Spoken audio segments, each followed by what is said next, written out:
में मौजूद हैं कांग्रेस के वरिष्ठ नेता ज्योति सिंह बिष्ट, साथ ही जुड़ेंगे उद्योग जगत के जानकार और कई और दलों के नेता। तो आइए शुरू करते हैं अपना खास कार्यक्रम पहाड़ में रोजगार।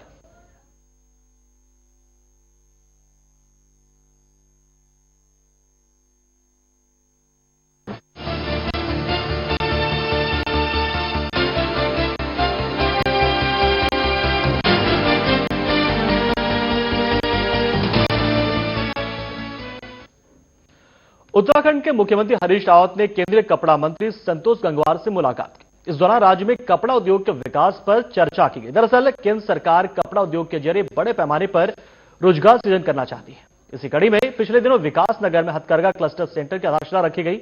अब मुनस्यारी में मिनी टेक्सटाइल और जसपुर में मेगा टेक्सटाइल बनाने की योजना बन रही है।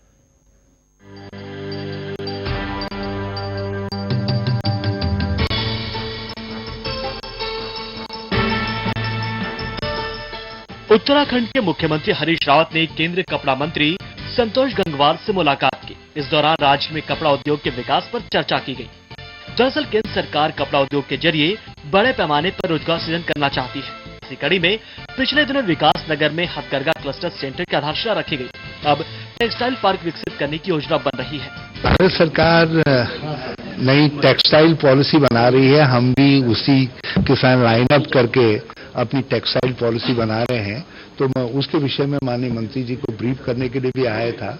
और दूसरा जो इंटीग्रेटेड हैंडलूम क्लस्टर डेवलपमेंट की योजना है, हम किस स्थिति में हैं उसके विषय में मैंने कुछ बातें मंत्री जी के सामने रखी और मंत्री जी ने बहुत सारी चीजों की जानकारी दी है। तो हम भी अपनी स्कीम्स को उसी के आधार पर लाइन अप करेंगे। केंद्र सरकार ने प्रदेश में ऊन बैंक की स्थापना, बुनाई व्यवसाय में कार्यरत छिपी समुदाय और अन्य जनजातियों के बुनाई उत्पादों के समुचित वितरण, डाई इकाइयों के मशीनीकरण, पर्वतीय क्षेत्रों में सिल्क और टसर संवर्धन के लिए आर्थिक सहायता उपलब्ध कराने का वादा किया है। दरअसल उत्तराखंड में हिंदू और मुस्लिम दोनों ही धर्मों में कई समुदाय बुनाई के व्यवसाय में कार्यरत हैं। विशेषज्ञता होने के बावजूद वित्तीय संसाधनों के अभाव में उन्हें कठिनाइयों का सामना करना पड़ रहा है। यहाँ की सरकार लंबे समय से हथकरघा और कपड़ा उद्योगों के लिए फंडिंग की मांग करती रही है। अब कपड़ा मंत्री संतोष गंगवार ने राज्य के मुखिया हरीश रावत से वादा कर दिया है। हमने सभी राज्यों के टेक्सटाइल मिनिस्टर्स को बुलाया था और हम धन्यवाद देंगे माननीय मुख्यमंत्री जी का कि वो यहाँ पर खुद आए और टेक्सटाइल पॉलिसी के बारे में हम लोग क्या विचार रखें उसके बारे में आपने सुझाव दिए। और वास्तव में टूरिज्म का जो हमारे टेक्सटाइल विभाग है इसके साथ एक सीधा नाता है। एम्प्लॉयमेंट भी यहाँ पर है, तो बहुत अच्छी बात है माननीय मुख्यमंत्री जी ने बताई है। और हम बहुत जल्दी टेक्सटाइल पॉलिसी फाइनल करके उसको क्रियान्वित करना चाहते हैं। और हम चाहते हैं कि बॉर्डर क्षेत्र में खासतौर से एक और विशेष बात है कि जो देश के सीमावर्ती राज्य हैं उनको विशेष प्रावधान के साथ सहायता दी जाए। दरअसल राज्य सरकार प्रदेश में एक ऊन बैंक स्थापित करवाना चाहती है, जिसके लिए भारत सरकार से सब्सिडी की अपेक्षा की जा रही है। साथ ही डाई इकाइयों के मैकेनाइजेशन और पर्वतीय क्षेत्रों में सिल्क और टसर के संवर्धन के लिए भी डीपीआर तैयार की जा रही है, जिसे जल्द ही केंद्र सरकार को भेजा जाएगा। लेकिन फिलहाल इंतजार है जसपुर में मेगा और मुनस्यारी में मिनी टेक्सटाइल पार्क स्थापित होने का। ब्यूरो रिपोर्ट, साता न्यूज। तो मुनस्यारी में मिनी टेक्सटाइल पार्क जबकि जसपुर में मेगा टेक्सटाइल पार्क बनाने की योजना सरकार ने बनाई है। राज्य सरकार ने डीपीआर तैयार कर ली है और जल्द ही उन्हें केंद्र सरकार को भेजा जाएगा, जिस पर कहीं न कहीं रजामंदी बनती दिखाई जा रही है। और इसका फायदा निश्चित तौर पर पहाड़ पर होगा, यानी पहाड़ पर रोजगार का सृजन होगा। यही हमारा खास प्रोग्राम भी है और इसमें हमारे साथ बातचीत करने के लिए ज्योति सिंह बिष्ट जी हैं, कांग्रेस के नेता। साथ ही हमारे फोनों पर संजय श्रीवास्तव भी हमारे साथ जुड़ेंगे। ज्योति सिंह जी, बहुत बहुत स्वागत है आपका। धन्यवाद। ज्योति सिंह जी, निश्चित तौर पर राज्य सरकार की पहल काबिले तारीफ है और जिस तरह से केंद्र सरकार ने उनकी इस योजना को हाथों हाथ लिया और हर संभव सहायता देने की आपकी बात यहां पर की है, तो उससे निश्चित तौर पर रोजगार की मार्ग जो है उत्तराखंड को बहुत ज्यादा फायदा होने वाला है। क्या लग रहा है आपको? देखिए, आपने बहुत ज्वलंत मुद्दे को यहाँ पर उठाने का काम किया। उत्तराखंड जिस ढंग के भौगोलिक परिवेश का राज्य है, उसमें पर्वतीय क्षेत्र होने के साथ साथ जो मैदानी क्षेत्र भी है उसको मिला करके एक छोटा मिनी भारत है। और यहाँ पर आज जो रोजगार की दिक्कतें हैं लोगों के लिए, उसकी वजह से पर्वतीय क्षेत्र से पलायन हो रहा है। उस पलायन को रोकने के लिए बहुत जरूरी है कि मैदानी क्षेत्र के अलावा पर्वतीय जो क्षेत्र है वहां पर भी लोगों को रोजगार के साधन उपलब्ध कराए जाएं। मैं माननीय मुख्यमंत्री हरीश रावत जी की इस पहल को कि वे राज्य की अलग से टेक्सटाइल पॉलिसी बना करके और पर्वतीय क्षेत्रों में रोजगार के अवसर लोगों को सुलभ हों, जो हमारे बेरोजगार हैं उनका पलायन रुके और उनको वहीं पर रोजगार मिल सके, इस दिशा में उन्होंने माननीय केंद्रीय कपड़ा मंत्री डॉक्टर सुरेश गंगवार जी के पास जाकर के जब उन्होंने वहां के राज्यों के संबंधित मंत्रियों को बुलाया था, तो हमारे मुख्यमंत्री जी स्वयं गए और उन्होंने अपने राज्य की परिस्थितियों से केंद्रीय मंत्री गंगवार साहब को अवगत कराते हुए मुंशियारी में एक टेक्सटाइल पार्क और जसपुर में मेगा टेक्सटाइल पार्क की जो का प्रपोजल उनके सामने रखा। तो आप भी जानते होंगे कि नीचे जो तराई वाला हमारा हिस्सा है, यहाँ पर जो हमारे लोग हैं वो हथकरघा उद्योग का यहाँ पर बड़ी संभावना है। उसके अलावा जो पर्वतीय क्षेत्र है उसमें जो हमारे बॉर्डर के डिस्ट्रिक्ट है, पिथौरागढ़ है, चमोली है, कुछ हिस्सा हमारा बागेश्वर का है, हमारा उत्तरकाशी जिले का है, इन इलाकों में भेड़ पालक बहुतायत मात्रा में है। और मैं जब छोटा था, छोटी उम्र का था, उस समय मैं देखता था कि लगभग हर घर में लोग चरखे पर, तकली पर ऊन काटने का काम करते थे और गर्म कपड़े, पंखियां अपने अपने हाथ से काट करके सूत उसका, और उसके बाद अड़ोस पड़ोस में जो बुनकर थे उनके माध्यम से अपने लिए उसको बुनाई का काम करने के बाद कपड़े बनाने का काम करते थे। वो लगभग बंद हो गया, तो उसको पुनर्जीवित करने की दिशा में जो हमारा पौराणिक रोजगार का एक साधन था, उस दिशा में भी एक ठोस पहल माननीय मुख्यमंत्री जी ने की है और ये स्वागत। लेकिन जोत सिंह जी, टेक्सटाइल पार्क तो चलो आपने स्थापित कर दी, लेकिन टेक्सटाइल पार्क से जरिए जो आप है आपको रोजगार भी आपका सृजन आप करवा रहे हैं, लेकिन सवाल एक टेक्सटाइल पार्क आगे चले कैसे, क्योंकि उत्तराखंड कहीं ना कहीं ऊर्जा की समस्या से हमेशा जूझता रहा है और आप जानते हैं कि जब टेक्सटाइल पार्क बनेगा तो उसमें मशीनें लगेंगी और उनको कैसे बिजली और ऊर्जा मुहैया लगातार कराई जाएगी, यह भी एक बड़ा सवाल और चुनौती भी कहीं ना कहीं राज्य सरकार के सामने रहेगा। देखिए, हम जब किसी काम करने की दिशा में बढ़ते हैं तो उनकी चुनौतियां जरूर होती हैं और जब चुनौतियों का सामना करने के लिए मन से तैयार हो जाओ तो उन चुनौतियों से आदमी पार पा लेता, कोई बहुत मुश्किल बात नहीं है।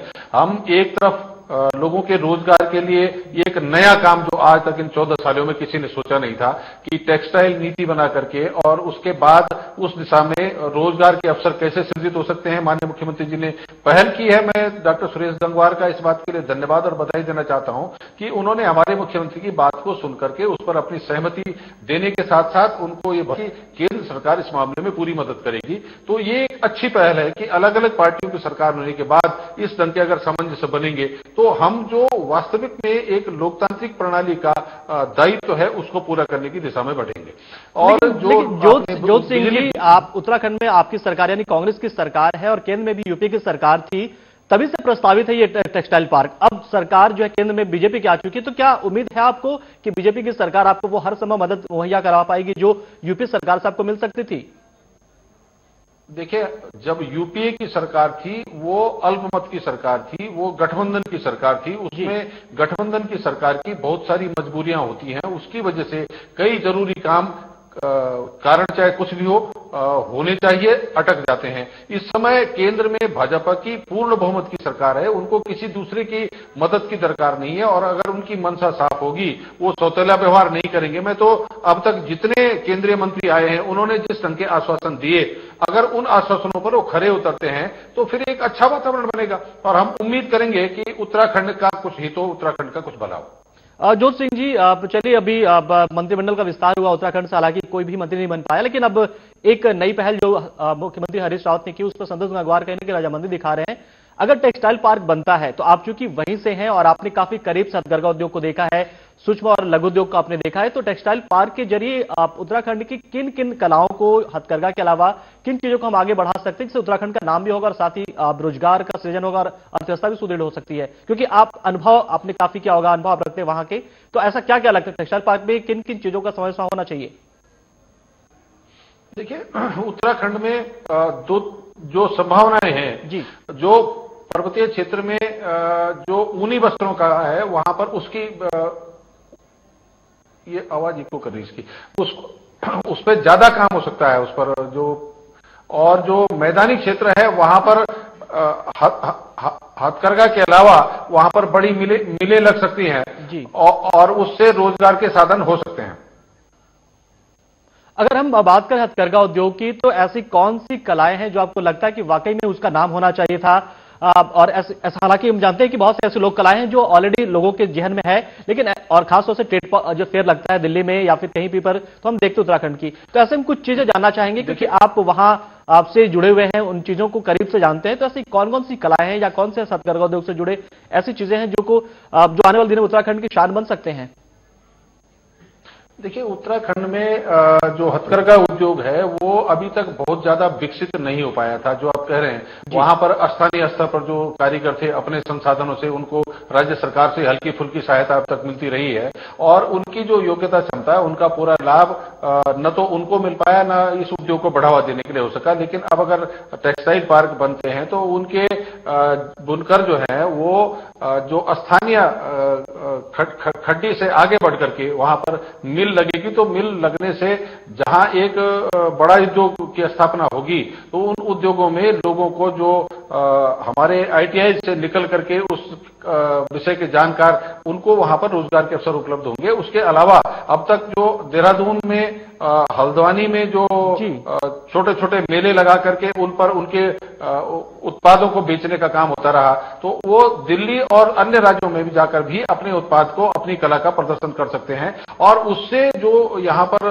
उत्पाद होंगे उनकी बिक्री के बढ़ावे के साथ साथ इस राज्य का नाम भी आगे बढ़ सकता है कि भाई अब उत्तराखंड भी टेक्सटाइल उद्योग में कहीं अपने पैर जमाने का काम कर रहा है। बिल्कुल ज्योत सिंह जी, लेकिन एक वाकया जानना चाहेंगे, क्यों आप पहाड़ से ही हैं और हम चाहेंगे कि दर्शक भी जो उत्तराखंड के नाम, उत्तराखंड की कुछ संस्कृति या कुछ झलक देख पाए और आपकी जबानी सुन सकें।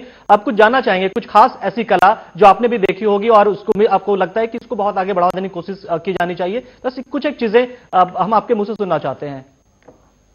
देखिए, उत्तराखंड की जो पर्वतीय क्षेत्र की आप विशेषकर बात कर रहे हैं, वहां पर जो पंखियां बनती हैं, शॉल, महिलाओं की शॉल, पुरुषों के लिए ओढ़ने के लिए पंखियां, उसी का ओढ़ना सर्दियों के मौसम में उस पंखी से जो है कि वो रात अपना गुजारा करते थे। ये इसके अलावा कोट की बेंडी, सदरी की बेंडी, टोपियां, इस टाइप के जो अलग अलग वहां पर बनाने का काम करते थे, उसकी पैंट से लेकर के, तो ये स्थानीय स्तर पर मैंने देखा है कि लोग अपने आप उसका ऊन की कताई करने के बाद उसकी बगल के गांव के बुनकर से बुनाई करवाने के बाद अपने गांव के टेलर से उसको सिलवाने का काम करते थे।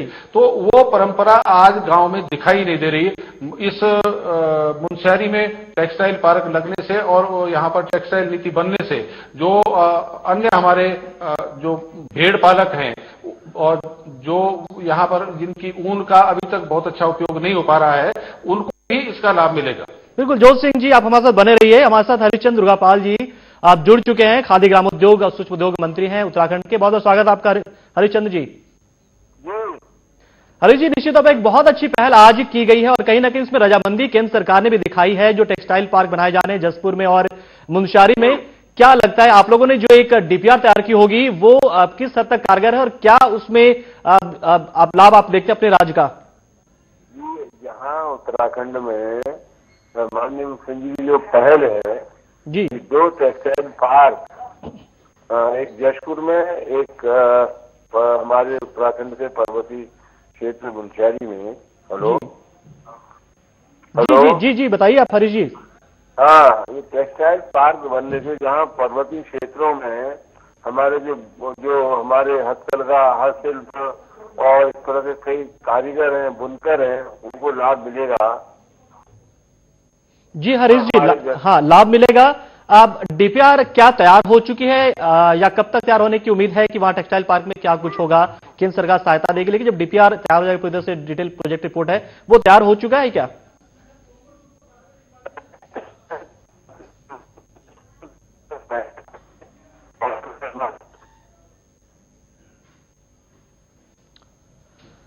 तो कुछ तकनीकी खामियों की वजह से हरिश्चंद्र दुर्गापाल जी हमारे साथ नहीं जुड़ पाए हैं। ज्योत सिंह जी, आपने सुना हरिश्चंद्र दुर्गापाल साहब यहां पे कह रहे हैं कि फायदा तो होगा, लेकिन अब सवाल है कि क्या जो डीपीआर तैयार की गई है, डिटेल प्रोजेक्ट रिपोर्ट तैयार की गई होगी टेक्सटाइल पार्क के लिए, केंद्र सरकार उसको रजामंदी दे भी देती है, तो आपको क्या लगता है कितना रोजगार सृजन हो सकता है? आप क्या अनुमान लगाते हैं उत्तराखंड में कि प्रति साल इस टेक्सटाइल पार्क से कितने लोगों को रोजगार मिल सकता है, अगर रोजगार की बात कर ले तो?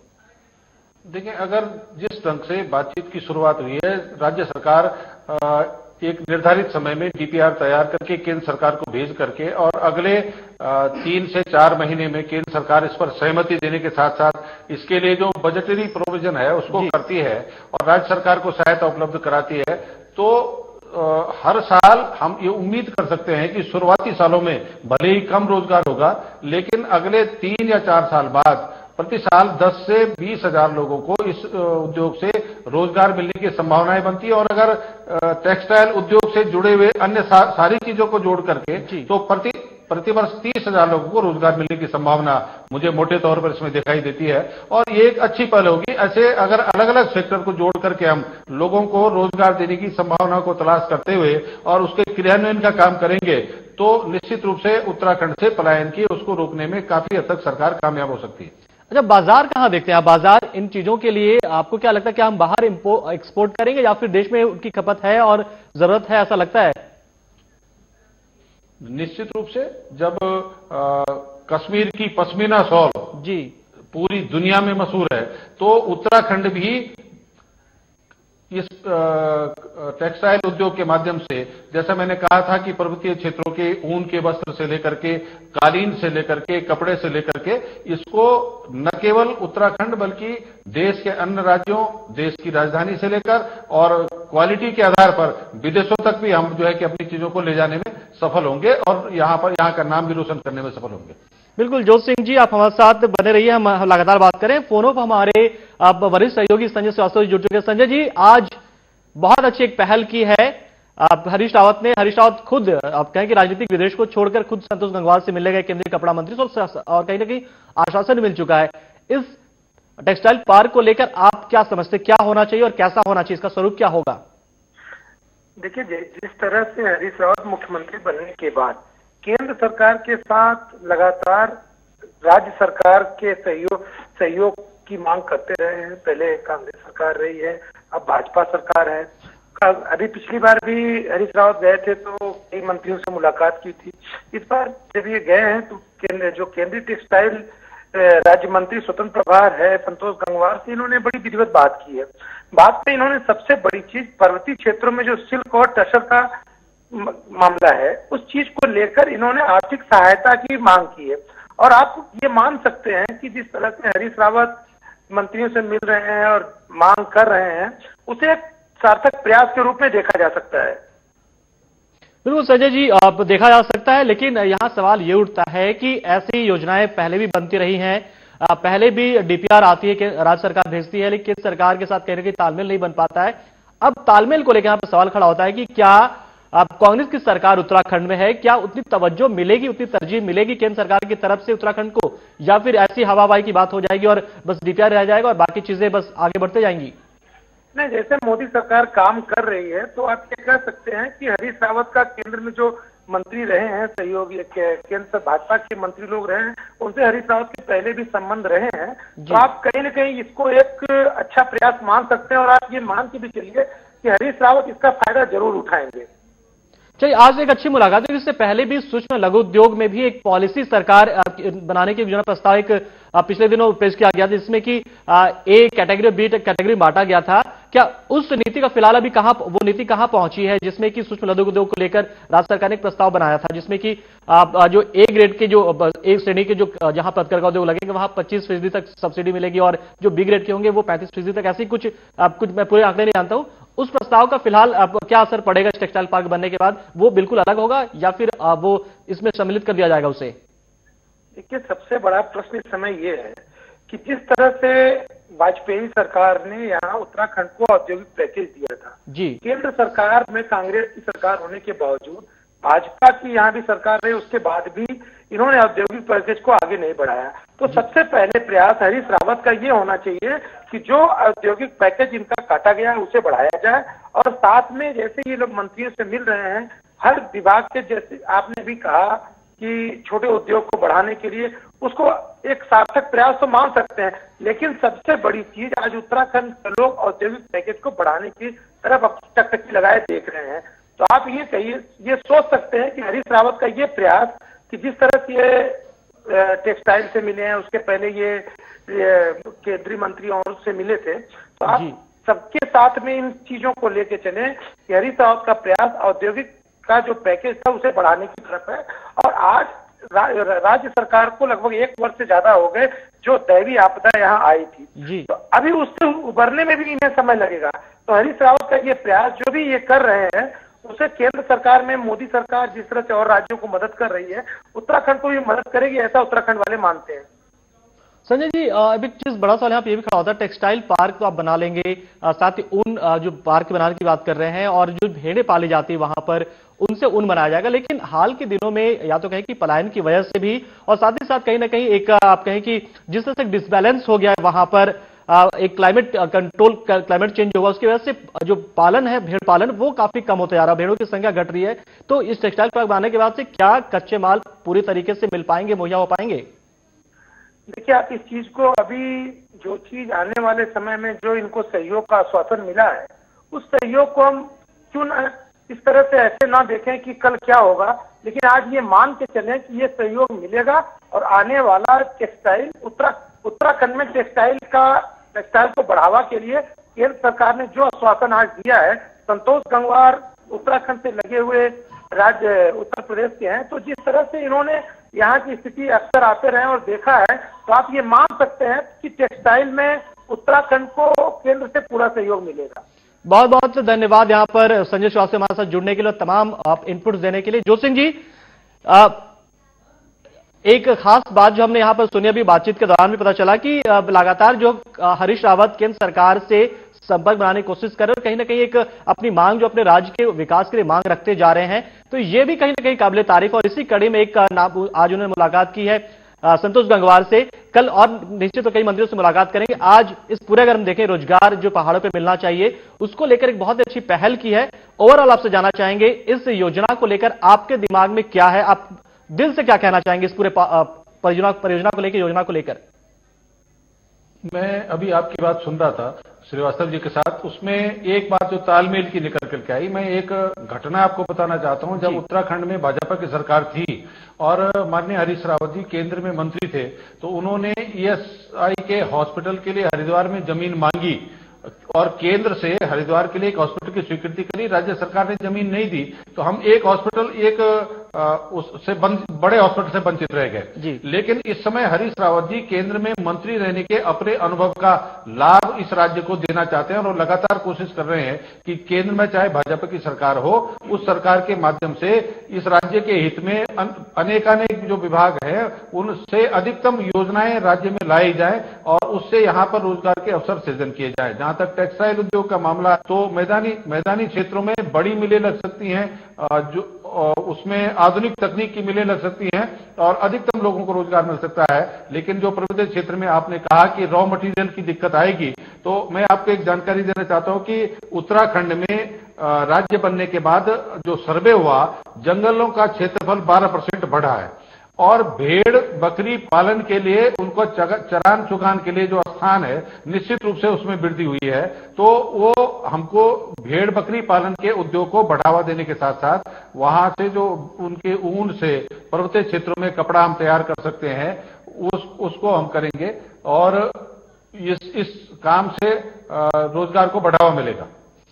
बहुत जोत सिंह जी, बहुत बहुत आपका शुक्रिया यहाँ पर। लेकिन बहुत अच्छी बात भी खुलकर सामने आई पर कि हरीश रावत चूंकि केंद्र में मंत्री रहे हैं, इसलिए वो उन तमाम लूपहोल्स को जानते हैं जो कि हमेशा केंद्र सरकार राज्य सरकार के बीच में एक कम्युनिकेशन गैप बन जाता है। तो उम्मीद करते हैं कि उत्तराखंड के विकास के लिए जो टेक्सटाइल पार्क बनाने की मांग को लेकर उन्होंने आज मुलाकात की संतोष गंगवार से, वो कहीं ना कहीं अपने अनुभव का लाभ देते हुए उसका लाभ उत्तराखंड को देंगे और उत्तराखंड में यानी पहाड़ पर रोजगार भी पैदा होगा। और कोशिश भी है मोदी सरकार की, केंद्र सरकार की, कि रोजगार ज्यादा ज्यादा वो पैदा कर सके ताकि जो युवा हमारे बैठे हैं उनकी ऊर्जा का इस्तेमाल किया जा सके। साधना खास पेशकश में इतना ही, लेकिन तमाम ताजा खबरों के लिए बने रहिए हमारे साथ, देखते रहिए साधना न्यूज।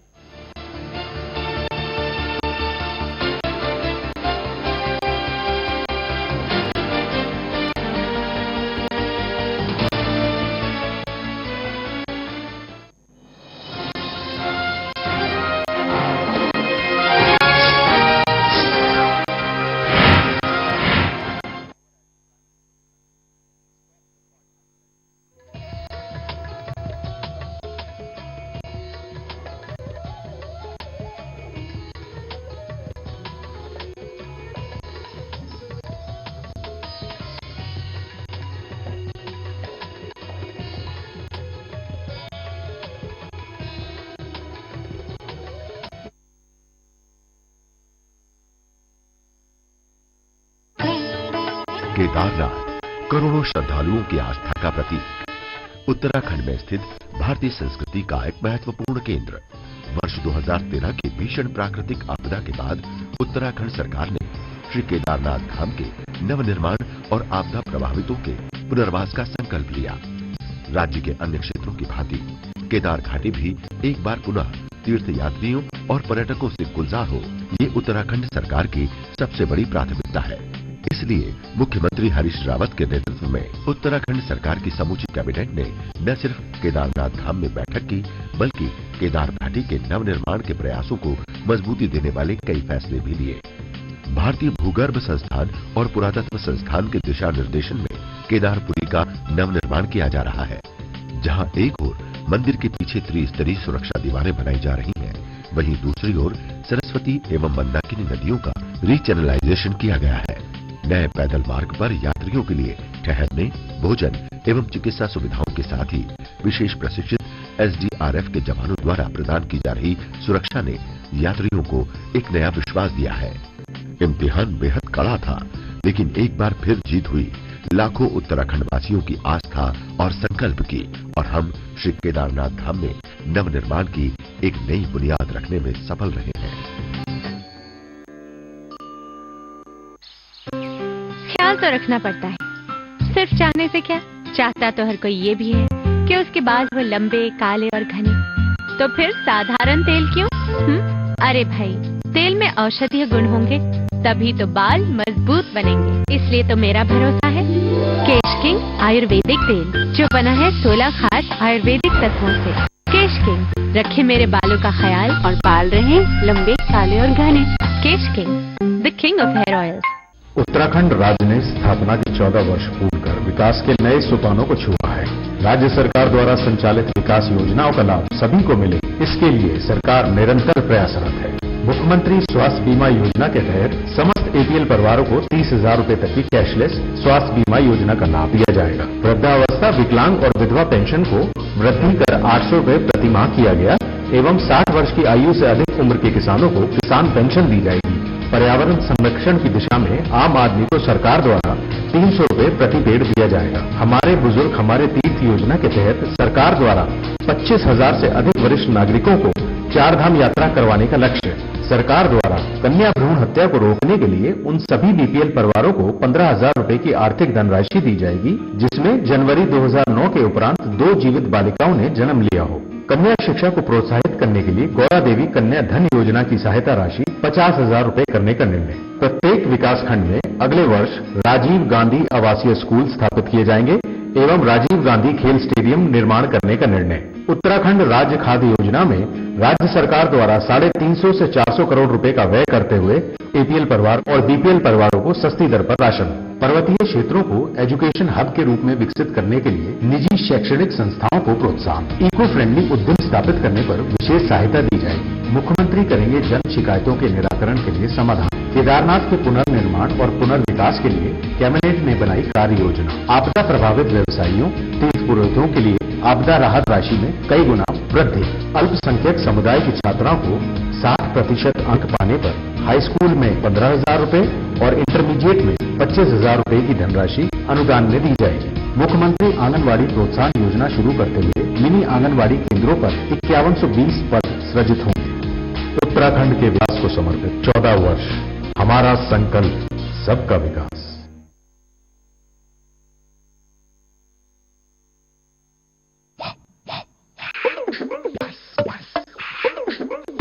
ओफो, ये सब नहीं, अब साफ करें ऑल क्लीन वाइप से, जो ऑयल मार्क्स को भी हटाए और चश्मा बनाए स्पॉटलेस क्लीन, और मोबाइल स्क्रीन भी हो all clean. All clean wipe से साफ करके नहीं देखा तो कुछ नहीं देखा।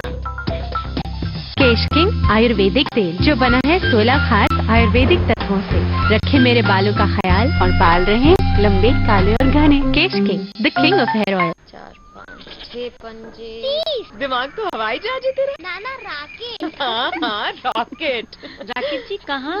अम्मा खेत में आई है। जा रख ले। मुन्नी बीमार जो होने वाली है। बीमार? खुले में शौच करेगी, उस पे मंडराएंगी मक्खियाँ, फिर वही मक्खियाँ तेरे बनाए खाने पर बैठ उसे दूषित करेंगी और मुन्नी को बीमार। घर में शौचालय बनवा। और इस्तेमाल कर। स्वच्छ भारत मिशन, एक कदम स्वच्छता की ओर। जहाँ सोच वहाँ शौचालय। अगर आप हैं काले जादू, तंत्र मंत्र या फिर किसी के किए कराए से परेशान और नहीं मिल रहा